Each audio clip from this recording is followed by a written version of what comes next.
కర్నూలు పర్యటనలో ఉన్న చంద్రబాబు సూపర్ 6లో భాగంగా ఇచ్చిన ఉచిత బస్సు ప్రయాణం హామీని ఆగస్టు 15, 2025 నుంచి అమలు చేస్తున్నట్లు ప్రకటించారు. ఈ ప్రకటన మహిళలకు శుభవార్త అనే చెప్పాలి. ఉచిత బస్సు ప్రయాణం సాధ్యమేనా?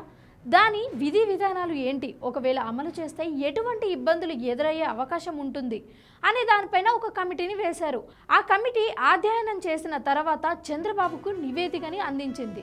దాని ఆధారంగా ఆగస్టు 15 నుంచి ఉచిత బస్సు అమల్లోకి తీసుకొని వస్తున్నట్లు చంద్రబాబు తెలిపారు.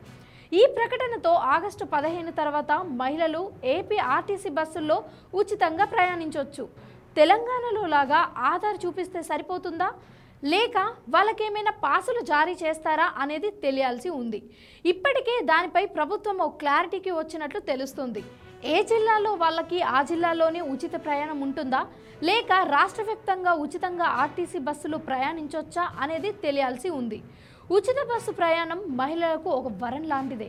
ఎంతో మంది పేదరికంలో అల్లాడుతున్న పరిస్థితి. బస్సు ఛార్జీలు పెనుభారంగా మారాయి. ఈ నేపథ్యంలో ఛార్జీలు లేకుండా ఆర్టీసీ బస్సులో ప్రయాణించే సౌలభ్యాన్ని ఏపీ గవర్నమెంట్ కల్పిస్తోంది. దీనిపై మహిళలు హర్షం వ్యక్తం చేస్తున్నారు. సూపర్ 6 హామీలో భాగంగా ఒక్కొక్కటిగా ఏపీ కూటమి ప్రభుత్వం నెరవేరుస్తూనే వస్తుంది. ఇప్పటికే చాలా వరకు హామీలు నెరవేర్చింది కూటమి ప్రభుత్వం. ఉచిత బస్సు హామీ నెరవేర్చడం ఒక మంచి పరిమాణంగా భావించి హామీలపై కూటమి ప్రభుత్వం వైఖరి ఏంటో మరోసారి తెలియజేశారు చంద్రబాబు.